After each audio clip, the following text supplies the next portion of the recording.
Buenas, buenas. 9 de diciembre, 8:45 de la noche. Un gusto saludarles. Justamente ya me estaba preparando para grabar este video y se me olvidó una pulsera, perdón. Estaba preparándome para grabar este video y vi una notificación de un mensaje o un comentario que pusieron en el último video que subí la semana pasada que qué pasaba, que estaba enfermo. Y en realidad pues final de cuatrimestre para quienes damos clases en universidades privadas es loco, es acelerado, hay mucho que hacer y ya estamos hoy iniciando semana 14, o sea, penúltima semana y es bastante demandante y todo en general, ustedes sabrán, pues en estas épocas, especialmente fin de año, pues hay que correr con muchas cosas. Para el día de hoy, quiero que revisemos o me gustaría analizar la cadena nacional que se publicó el día de ayer por parte del presidente, la reacción del secretario general del Partido Liberación Nacional, Miguel Guillén, y dos noticias que surgieron hoy mismo, todo hoy, lunes 9 de diciembre, publicadas por el semanario Universidad a raíz de todo esto. ¿Ok? Vamos a hablar un poco de beligerancia política y con el mismo propósito de brindar elementos para que cada quien tome su decisión de qué pensar o cómo construir su propio criterio. Ahora, em, voy a comenzar contestando rápidamente unas preguntas de unos comentarios que me dejaron hace unos días en el último video que hice haciendo una réplica a los comentarios que hizo Delfino en su podcast del día jueves de la semana pasada. Em, Son una, dos, tres, cuatro preguntas, pero de esas voy a contestar rápidamente tres, ¿ok? ¿Por qué? Porque la cuarta viene con ofensa incluida. Entonces, yo siento que las ofensas o los improperios o los descalificativos, por decirlo de alguna manera, son como un obsequio que a uno le dan y que uno decide si acepta o no. Yo decido aceptar las preguntas y prefiero que la persona se quede con el calificativo que quiso proponer ahí. Sin embargo, o plantear o entregarme ahí, ¿verdad? Sin embargo, sí voy a responder las otras porque me parecen interesantes. Primero me dice, Richard, ¿usted realmente intenta ser objetivo o tiene un fuerte sesgo en su análisis? Yo intento ser objetivo. Sí, categóricamente sí. ¿Cómo? Brindando elementos objetivos, palpables, que se pueden medir o apelando incluso al sentido común. La objetividad al 100% es algo muy difícil de lograr. Habría que ser no humano de repente para ser completamente objetivo, como la inteligencia artificial que le preguntan, en algún momento le preguntaron, ¿qué hay que hacer para salvar el mundo? Y la inteligencia artificial dice que había que eliminar a los humanos. Eso es ser ultra objetivo, pero no necesariamente correcto o adecuado, ¿verdad? Lo que quiero decir es que uno trata de brindar los elementos. En algún momento alguien me preguntó que si yo soy pro Chávez o si yo voy con Chávez. Digo, hay decisiones del gobierno que me parece que están bien, hay otras que me parece que se pueden mejorar. Punto. Y en lo personal, a mí me gusta el término tecnocracia. La tecnocracia surge o nace de las decisiones que se toman en un país amparados en la técnica, en los estudios, en los números, en la conveniencia, no en ideologías, ¿ok? No en politiquería. Entonces, por ahí espero contestar eso. O sea, y sesgo, todos vamos a tener algún grado de sesgo. Por eso es que algunas personas comulgan con nuestra opinión y otras no. Y no voy a pretender jamás en la vida, y yo creo que nadie, ser poseedor de una verdad pura y absoluta, dogmática, porque eso no tiene ningún sentido. Es una arrogancia tan grande que raya en lo ilógico. Yo planteo elementos y no le digo a nadie nunca en qué tiene que pensar o qué tiene que opinar. Cada quien es dueño total y absoluto de su opinión. Luego dice que por qué hago lo que hago y cuál es la motivación para hacer estos análisis. Bueno, sí son análisis. Vamos a quitar las comillas, ¿ok? Sí son. ¿Por qué? Porque en el momento que uno agarra algo y lo comienza a hurgar, a desarmar, a escudriñar en eso, a profundizar, estamos analizando. Estamos buscando algo más de lo que se ve ahí evidentemente. Como decían en los Thundercats, ver más allá de lo evidente. ¿Ok? ¿Y cuál es la motivación? Tengo 24 años de trabajar en periodismo. Y en esos 24 años he visto en diferentes medios regionales, especializados, ¿verdad? Y diferentes áreas de la comunicación.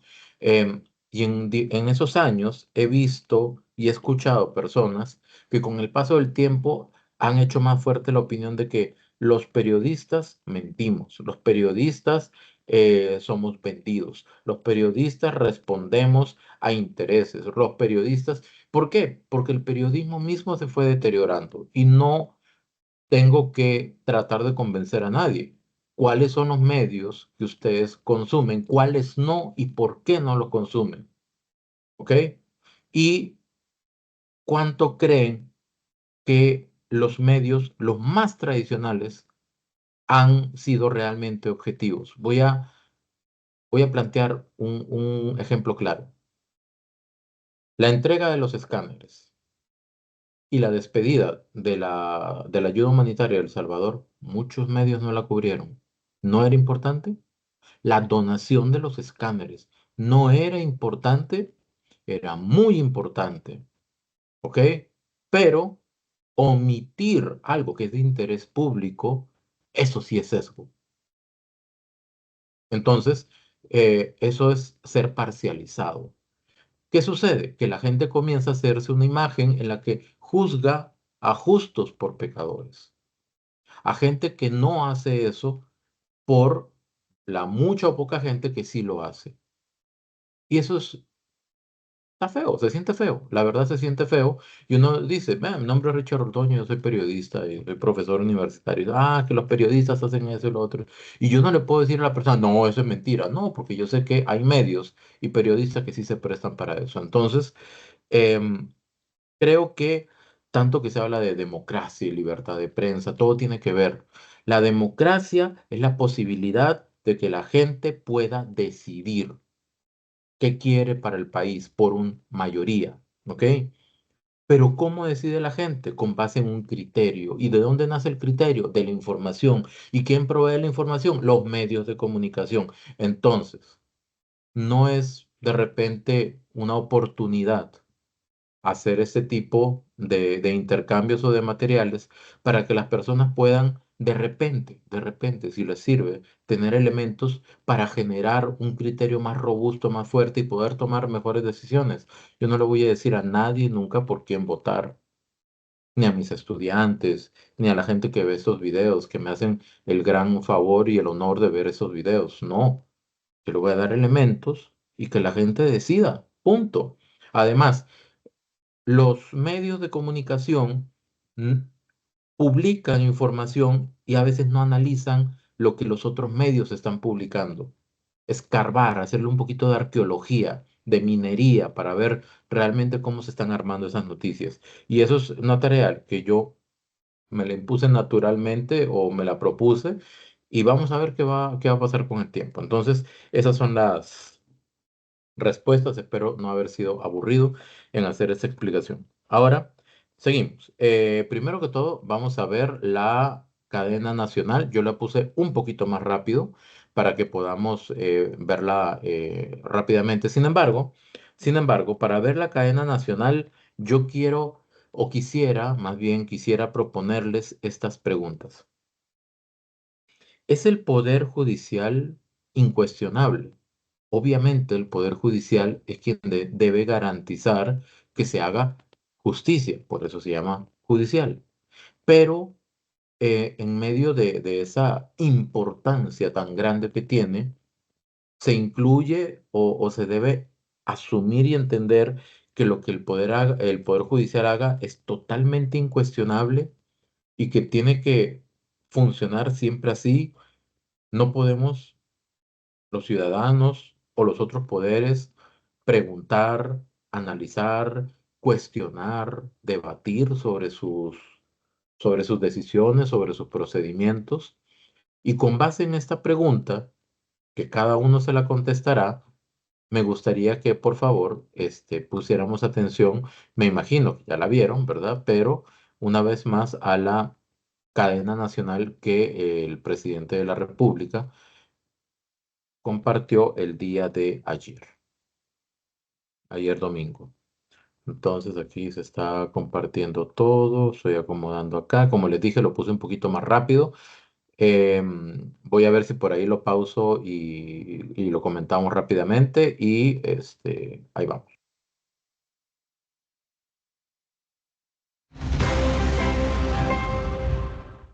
Verdaderamente, los acontecimientos de los últimos días demuestran que sí es indispensable tener este fusil cargado y listo para ejercer el derrame de la tinta que hace falta para lavar la podredumbre que queda en las personas que capturaron nuestras instituciones para hacer cosas como las que hoy estamos descubriendo.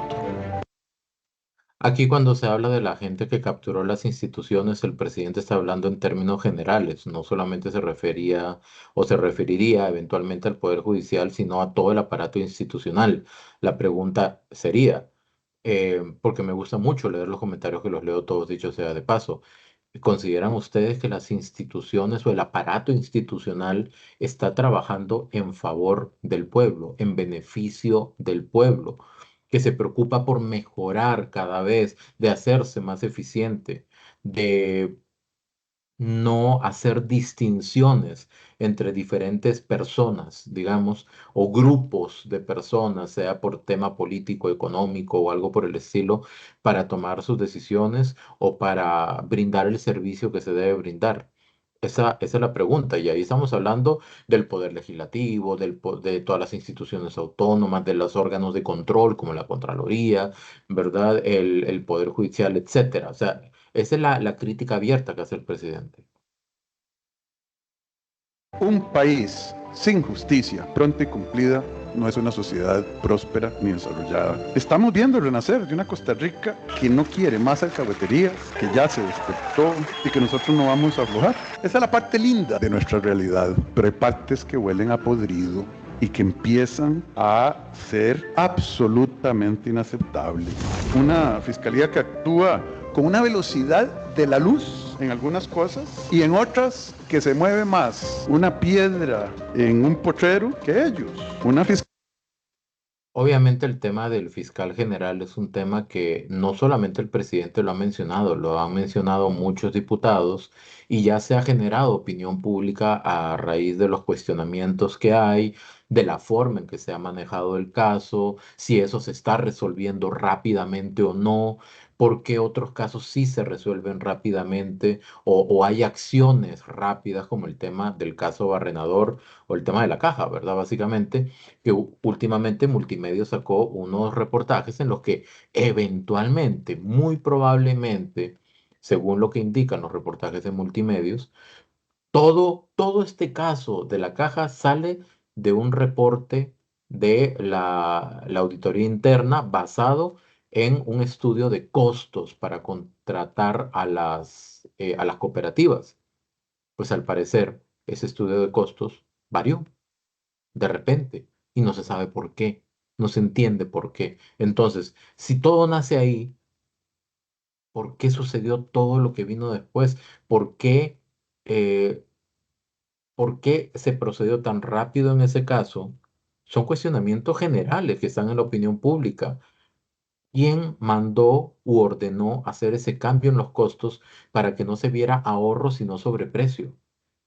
Entonces, el presidente plantea nuevamente este caso o este tema en esta cadena nacional que ha sido, pues, algunos lo han comparado con un cañonazo, otros como algo de antología, pero lo cierto es que fue sumamente contundente.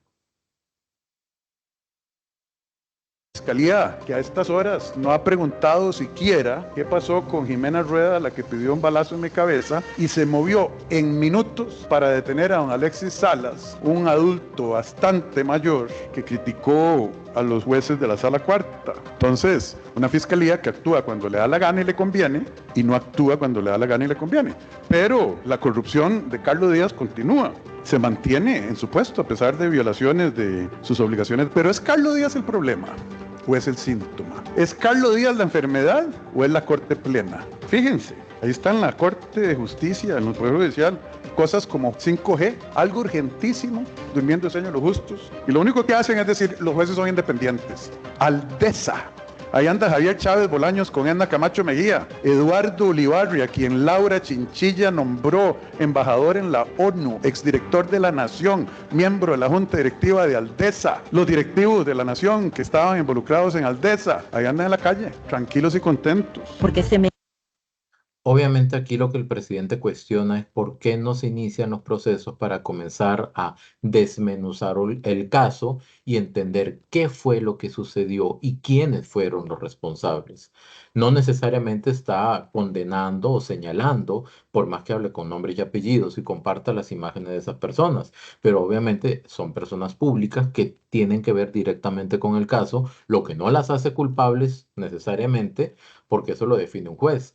Pero el punto es, ¿por qué no se aborda ese tema? El tema de Aldesa es un tema grueso, el tema de 5G es un tema complejo, que dicho sea de paso, Central Noticias indica que va a sacar unos reportajes el miércoles, el jueves y el viernes a las 8 de la noche, OPA, Canal 38, sobre la vinculación de algunos diputados con, eh, propiamente con la empresa china, que es parte del conflicto justamente, ¿verdad? Entonces, son más cuestionamientos. haga justicia, se nos haga justicia a todos los que nos estafó Javier Chávez en el caso Aldesa. Que lo que hicieron es una injusticia, no solo conmigo, sino con todos los afectados. La trocha no ha ido a juicio, cementazos, Toresco. Y ahora el caso de una red criminal en el caso Barrenador. Tratamientos cariñosos para los criminales, jueces de la ejecución de la pena. No meta en prisión preventiva a quienes representan y continúan siendo peligros de la sociedad. Nada más voy a decirles algo. ¿Cuál juez en Costa Rica sirve? Ahí andan los maleantes para arriba y para abajo. Y aún más profundamente costarricenses, en la Corte Plena, la causa de la enfermedad. Si buscamos causas, yo creo que la enfermedad ha sido y se originó en el PLUSC-PAC, la monarquía de los hermanitos Arias, los gobiernos de liberación. Del PAC fue el que nombró a Paul Rueda. ¿Y quién nombró a Marta Costa en la... Obviamente, por aquí es donde va a surgir el próximo tema que quiero tocar, que es el tema de beligerancia política. Pero los datos que da el presidente no se pueden cuestionar diciendo de que son falsos. ¿En qué sentido? En el sentido que los últimos gobiernos fueron los que decidieron quiénes iban a integrar, por ejemplo, la Contraloría, el mando, ¿verdad? De la Contraloría, los magistrados, ¿verdad? Y que se creó justamente una estructura por donde a ver, la estructura fue el camino por donde todo ha sucedido, por donde todo ha caminado. Y aunque obviamente todos los casos que menciona el presidente requieren de un proceso legal para determinar quiénes fueron los responsables y en qué grado y cómo tienen que enfrentar las consecuencias de eso, desde el punto de vista de la sociedad, porque al final de cuentas hay que tener claro quiénes son los más importantes, el pueblo, la gente que vota, quienes están en los tres poderes son representantes del pueblo, ¿ok? Entonces, la sociedad se cuestiona. ¿Por qué si aparentemente los casos se ven tan evidentes, tan claros? O sea, se utiliza el sentido común para analizarlos y determinar quién podría haber sido el culpable eventualmente. ¿Por qué dentro del aparato judicial esos casos complejísimos que demandaron o que implicaron la utilización o la pérdida de mucho dinero, por qué no se están manejando ya concretamente en un proceso legal abierto y público, digamos? O sea, que uno sepa, ok, ya están trabajando en eso.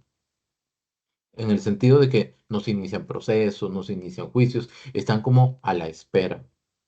¿Por qué? ¿Y por qué el caso de la caja salió en tiempo récord? Eso es lo que cuestiona el presidente y obviamente se lo pueden cuestionar personas que estén a favor o en contra del gobierno. ¿Cuál sería entonces la explicación para entender que sí, esos casos se tienen que demorar más? ¿Cuál sería? Eso yo lo dejo en el aire.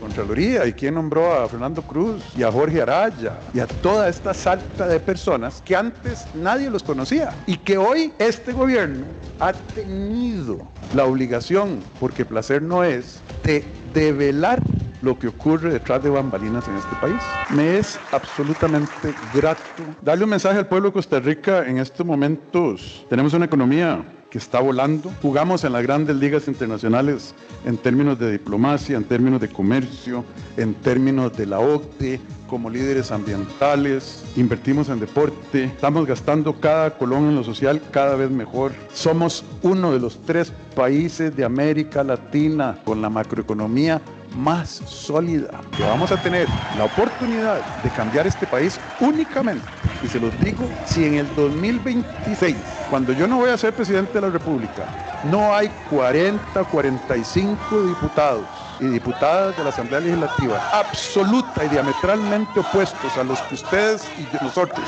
elegimos en este 2022-2026. Si no logramos poner y sacar a los que ustedes saben, este país no va a poder arreglar esos problemas tan profundos. Aquí es donde uno se pregunta, ok, ahí se está metiendo en política, se está metiendo el presidente en temas electorales, pero evidentemente la gestión del Poder Ejecutivo depende muchísimo de lo que se apruebe, se permita o no en la Asamblea Legislativa. Entonces, ¿qué pasa si el presidente quiere llevar a cabo algún proyecto que puede ser importante para el país, que ahorra dinero, que agiliza procesos, que genera empleo, que es beneficioso y se ve truncado por la misma Asamblea Legislativa?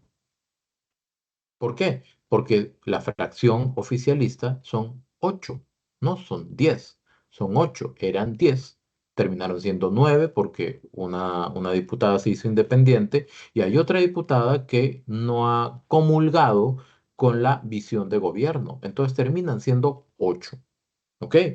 8 contra 49, porque son 57 en total. Obviamente va a ser muy complicado. Entonces, si pensamos, y eso es algo interesante, visualicemos, los gobernantes vienen únicamente para gobernar, valga la redundancia, 4 años, se van y se desentienden. Endeudo al país, cometo una que otra equivocación, pero no importa, eso se va a ver después en el próximo gobierno y ahí verá esa persona cómo arregla ese asunto. Y eso es lo que han hecho muchos gobernantes. ¿Ok? Pensemos en el hueco fiscal entre el primer y segundo gobierno del PAC, por ejemplo. Entonces, ¿qué sucede? Eso es pensar cortoplacista. Eso es gobernar no 4 años, gobernar menos. ¿Por qué? Porque está el proceso de adaptación, el proceso de gobierno y el proceso de salida dentro de los 4 años. Sin embargo, al parecer, lo que el presidente Chávez está visualizando es un proyecto país. Cuando se ve un proyecto país, ¿y por qué lo menciono de esta manera? Y ahí es donde van a decir es que Richard está a favor del gobierno. No, yo lo que estoy visualizando es eso. Porque si lo que se quiere es convertir, transformar a Costa Rica y aprovechar todo su potencial en lo económico, en lo ambiental, en la parte de educación, ¿verdad? Todo esto, que el tema de educación, paréntesis, eso es algo que se las trae, pero eso es aparte, ¿ok? O en otro video lo voy a profundizar. Em, si se visualiza ese cambio del país, eso no puede suceder en 4 años.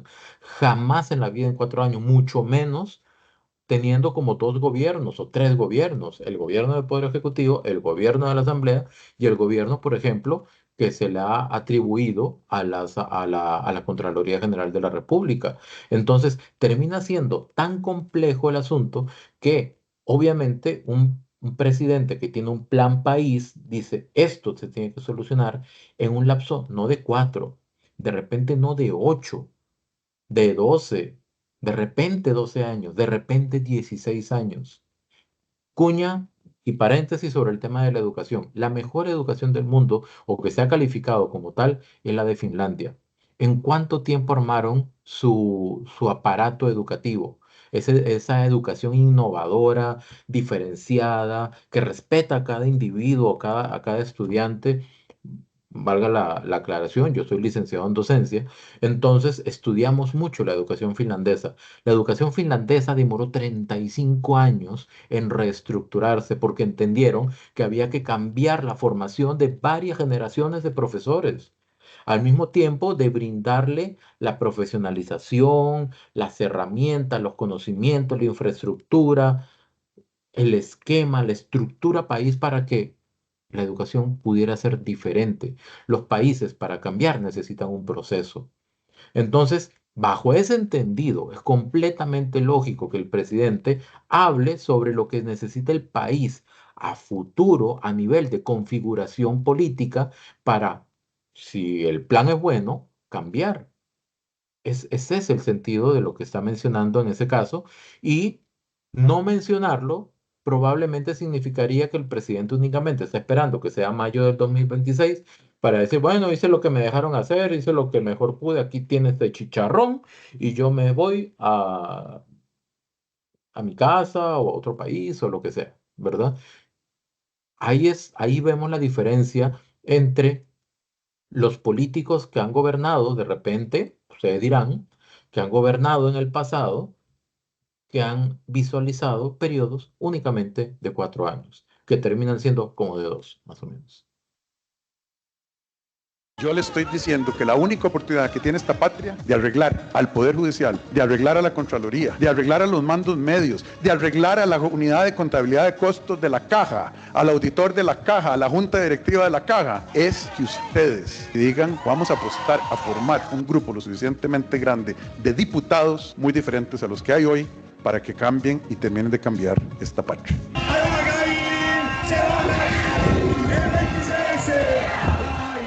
Pero hay cánceres en este país que ya es hora de meterles bisturí, de meterles quimioterapia y radioterapia. Y aquí está, este es lo único que ustedes necesitan.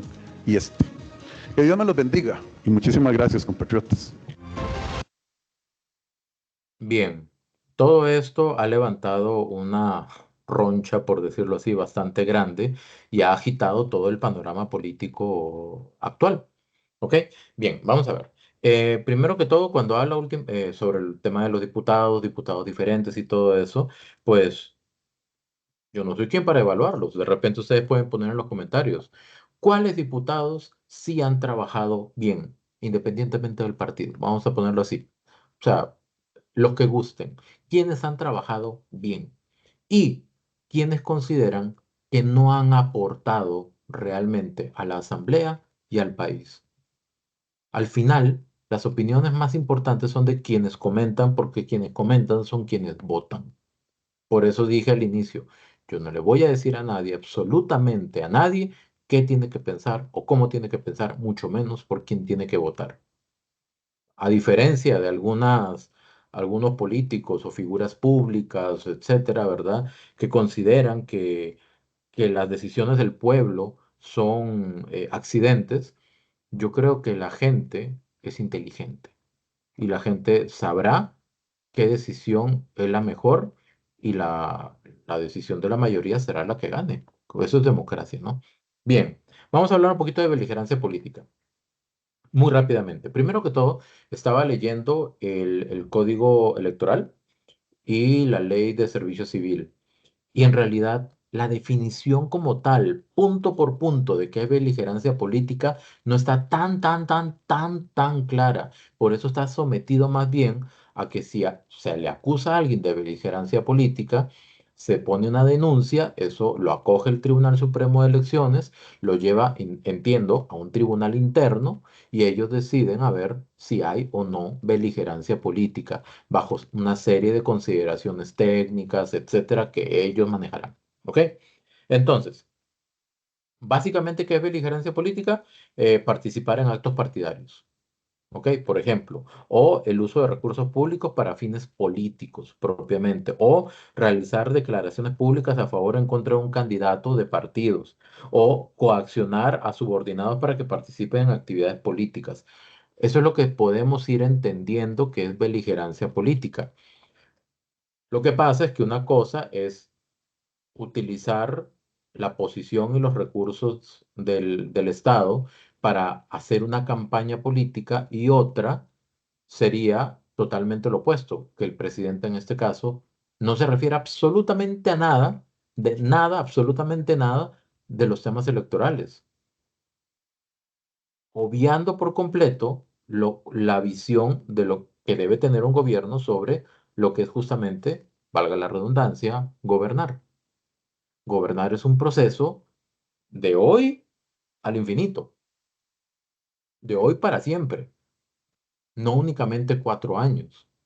Si lo vemos así, tan simple, entonces probablemente sí, un presidente no se mete en nada, no dice nada. ¿Por qué? Porque de alguna manera quizás ni le interesa lo que va a pasar después de que cumpla su periodo, porque eso ya va a ser responsabilidad del otro presidente.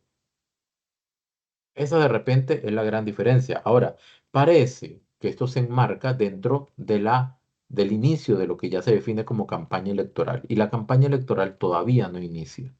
Entonces, el presidente lo que está diciendo es: piensen, analicen por quién van a votar. Analicen, evalúen si la asamblea actual ha hecho un buen trabajo o no. Analicen, evalúen si con una configuración así se puede lograr cambios sustanciales para el país. Eso es lo que está pasando en ese momento. Entonces, si hay una o dos denuncias de beligerancia política hacia el presidente, si el Tribunal Supremo de Elecciones las acoge, las procesa y determinan que al final sí hubo beligerancia política, una de las acciones, entiendo, sería la destitución de la persona. O sea, sería que el tribunal destituya al presidente. Estamos hablando de un escenario que podría suceder, y evidentemente sería un tema altamente controversial que el tribunal haga algo de ese tipo. Ahora, quien directamente está gestionando una campaña política en función de ese cambio es doña Pilar Cisneros.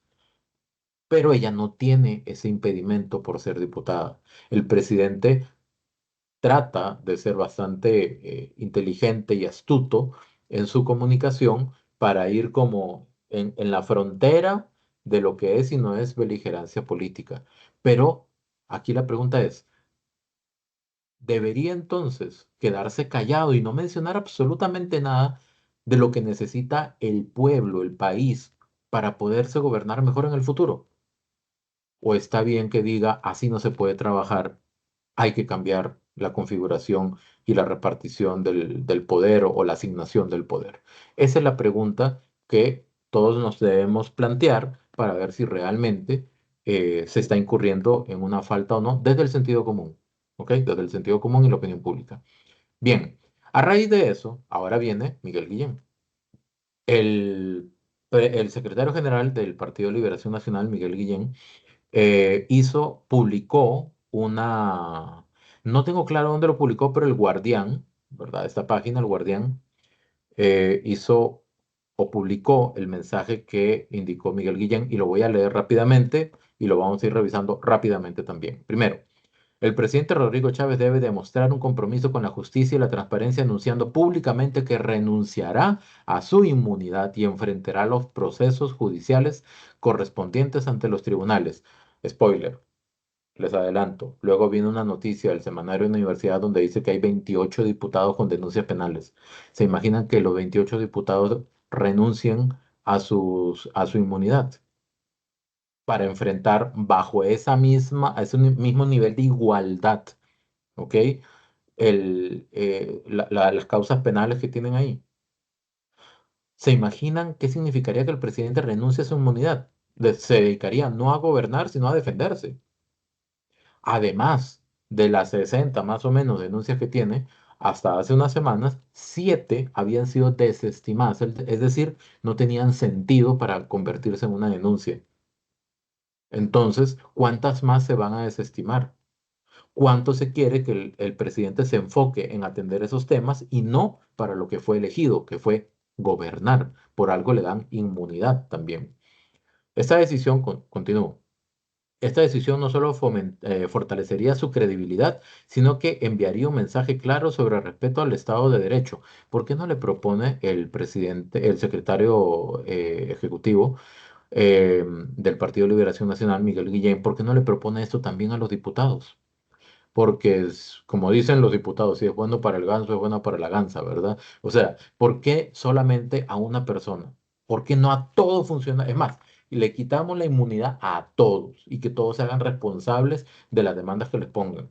Ustedes se imaginan cuántos diputados podrían comenzar a recibir denuncias sabiendo que no tienen inmunidad por cosas que han dicho, por cosas que han hecho, por sospechas, incluso por, qué sé yo, publicar o hacer acusaciones con base en un video mal editado, por ejemplo, ¿verdad?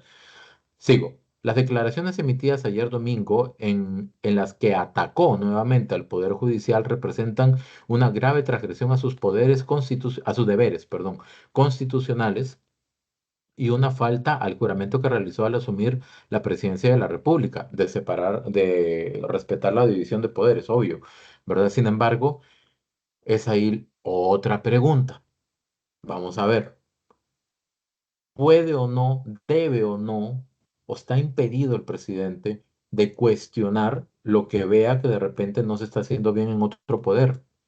La independencia de poderes implica quedarse callado ante lo que observa que podría eventualmente estarse manejando mal. Eso implica la división de poderes. Sería tres poderes sumisos entre sí, al parecer, ¿verdad? Y tienen que trabajar supuestamente en concordancia, entonces como que no empata la idea. Y este dice el término ataques. Ahorita vamos a ver el término ataques. ¿Ok? Es más, vamos a verlo ya. Atacar significa ofender, destruir, etcétera. Eso es atacar. Sin embargo, utilizar el término atacar constantemente en un discurso comienza a sembrar la idea de que el presidente ataca, el presidente ataca. Entonces yo pregunto, ¿el presidente ataca o el presidente cuestiona o refuta o pregunta o enfrenta o desafía criterios o intercambia opiniones? ¿Qué hace realmente el presidente? Porque atacar es destruir, es afectar. Eso es atacar. Atacar es en un partido de fútbol ir y golpear al tobillo. Atacar no es enfrentarse al otro jugador y cuestionarle por qué cometió una falta. No sé si logro dimensionar la importancia de tener claro cuáles son los términos que se están utilizando, con qué propósito y si realmente o si realmente, más bien, o si realmente se están utilizando correctamente. ¿Ok? Continuamos, dice, más preocupante aún, sus palabras alimentan la desconfianza hacia nuestras instituciones democráticas, incitando indirectamente a la desobediencia y sugiriendo una influencia indebida sobre decisiones judiciales. Vamos a ver, la desconfianza la siembra el presidente en general, ¿verdad? ¿Siempre el presidente la desconfianza o son las mismas instituciones que no actúan bien, correcta, a tiempo, no sé, justa, de manera justa, las que se van ganando esa desconfianza? Es decir, es tan eh, influenciable el pueblo como para que al momento el presidente de atacar a una institución, ya el pueblo comienza a desconfiar de esas instituciones, sin tener la capacidad de observar lo que están haciendo y definir si están trabajando bien o no. Pregunto yo, ¿ok? Instituciones democráticas, incitando indirectamente a la desobediencia. Ahí sí no me quedó claro en qué momento el presidente, directa o indirectamente, dijo, desobedezcan, levántense, levántense en una revolución o algo por el estilo. Si si alguien vio otra cosa, pónganlo en comentarios, pero yo lo que vi fue esto. Levantaron lapicero y hablar de tinta y lo asemejó con un fusil, ¿verdad? Obviamente, pues es un poquito impactante para algunas personas, pero lo que está hablando justamente es voten. Entonces, el decir voten a conciencia, voten por quien consideren correcto, es un acto de desobediencia. Entonces, ¿cuál es la obediencia? Volteemos la idea. La obediencia sería, no sé, voten por los partidos tradicionales. No me quedó claro. De repente sería bueno una aclaración sobre el término de en qué se enfocó el señor Miguel Guillén al decir que estaba incitando indirectamente a la desobediencia? ¿Qué tipo de desobediencia? Continúo. Estas acciones plantean una pregunta inevitable. ¿Pretende con esa actitud eludir su responsabilidad ante la justicia? Vamos a ver. Entiendo que si un funcionario público como el presidente tiene inmunidad, es para poder gobernar mejor. ¿En qué sentido? En el sentido en que pueda enfrentar eventuales actos de corrupción, hacer señalamientos sobre lo que considere que se está haciendo mal, sin tener que verse expuesto a enfrentar un proceso penal por eso que lo desvíe justamente de llevar a cabo su trabajo, que es gobernar. Entonces, ¿en qué sentido se está pretendiendo eludir? Ahí están las denuncias. La sala tercera dirá si alguna se procesa o no. Ya hay 7 desestimadas y hay una sola persona que ha puesto como 20, 25 denuncias. Entonces, más bien habría que analizar quiénes están detrás de esas denuncias. Eso sería otro tema. Ese sería otro tema. No sé si es público o no. Continúo.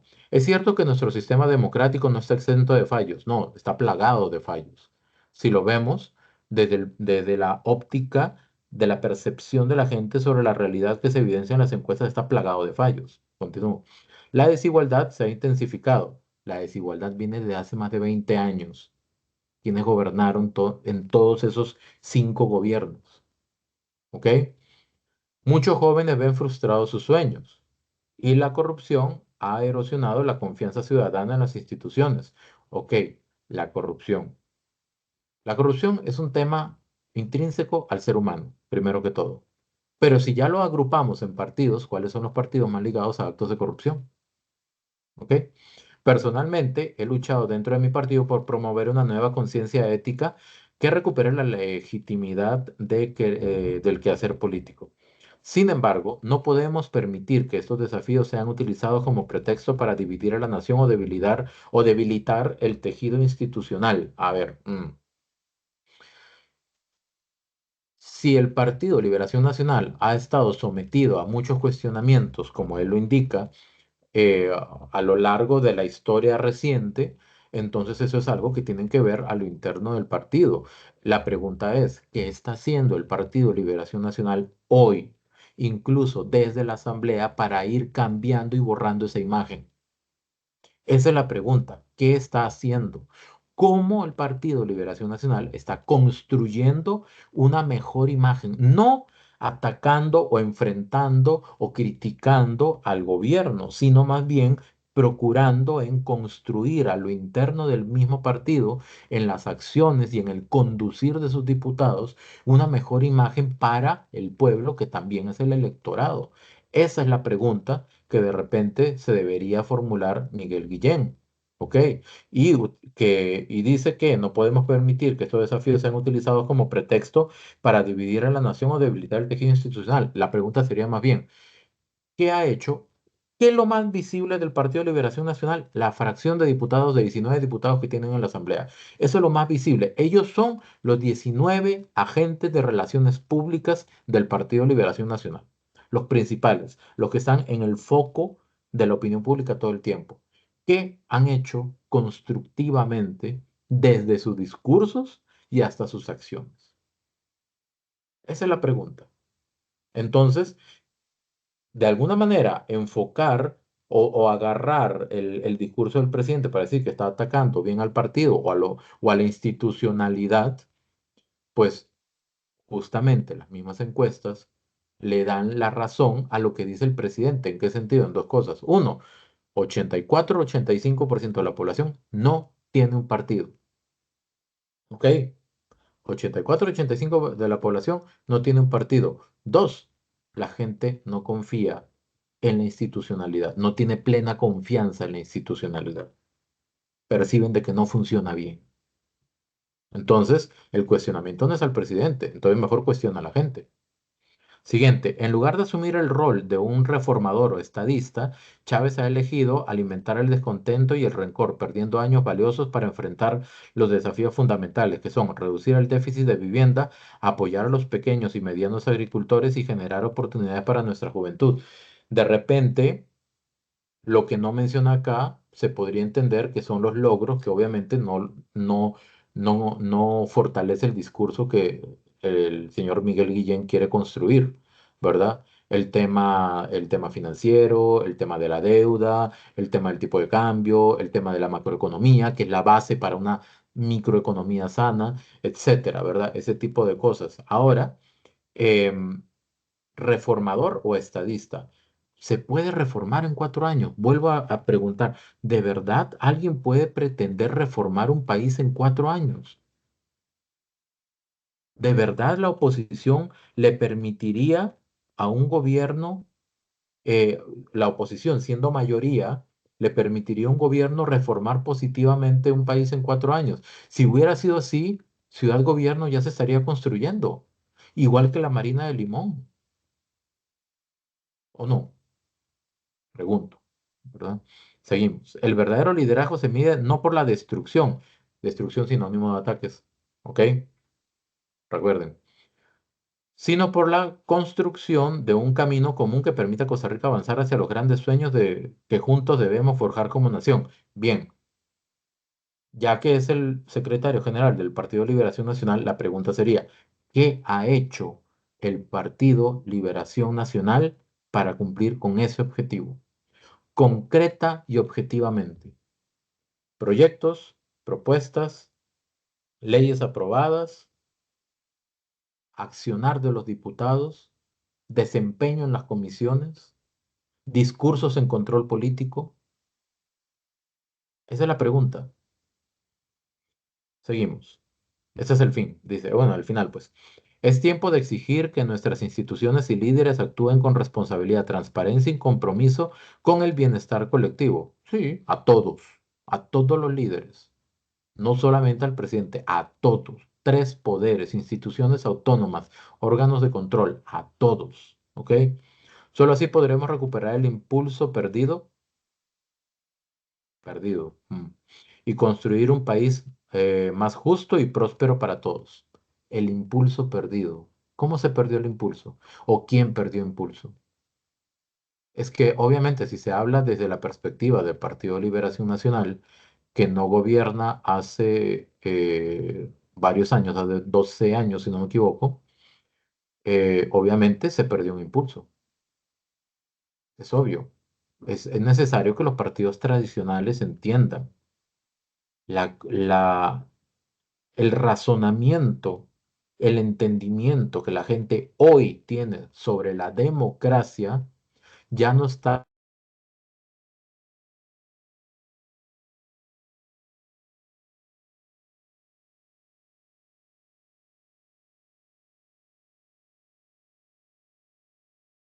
Fueron desdibujando a liderazgos que no han llegado o a discursos en algunos casos vacíos, sino únicamente a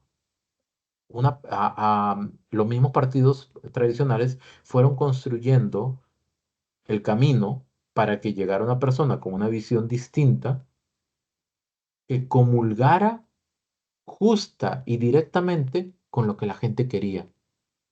Y eso se ve, y no es una opinión, eso se ve en el 63% de apoyo hacia el presidente. No pueden negar eso.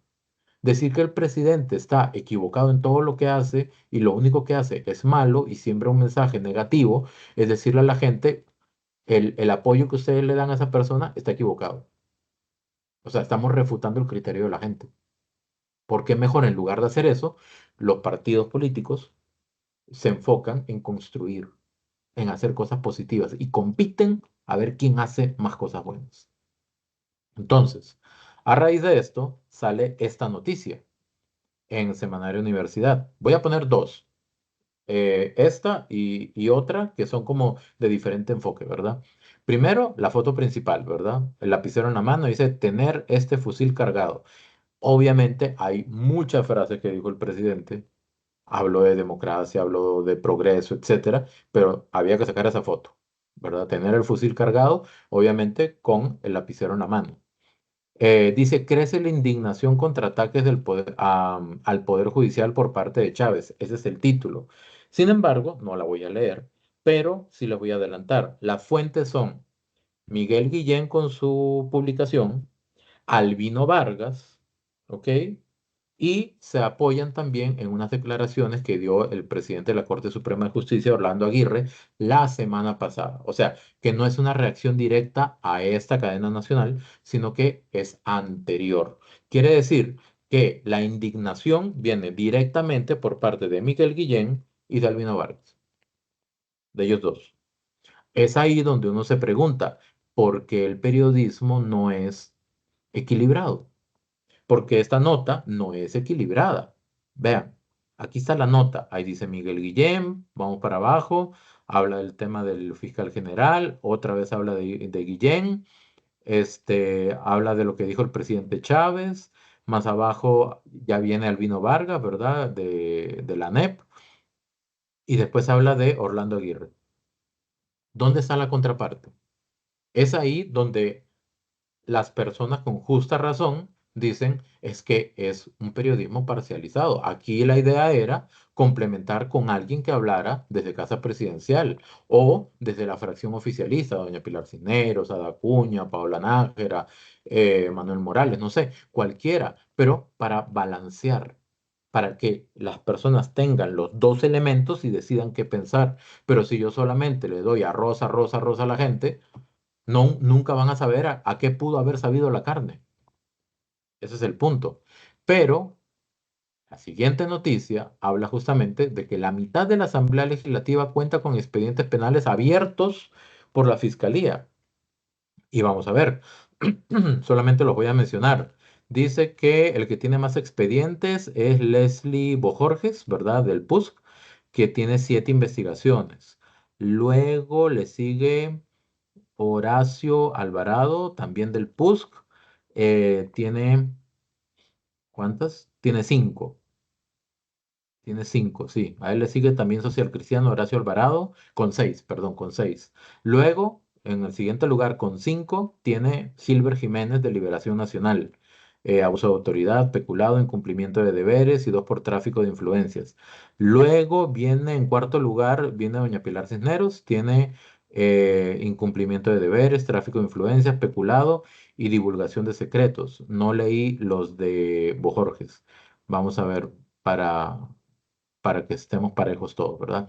Leslie Bojorges, quien acumula 7 investigaciones por prevaricato, administración en provecho propio, falsedad ideológica, desobediencia a la autoridad, incumplimiento de deberes y 2 expedientes por tráfico de influencias.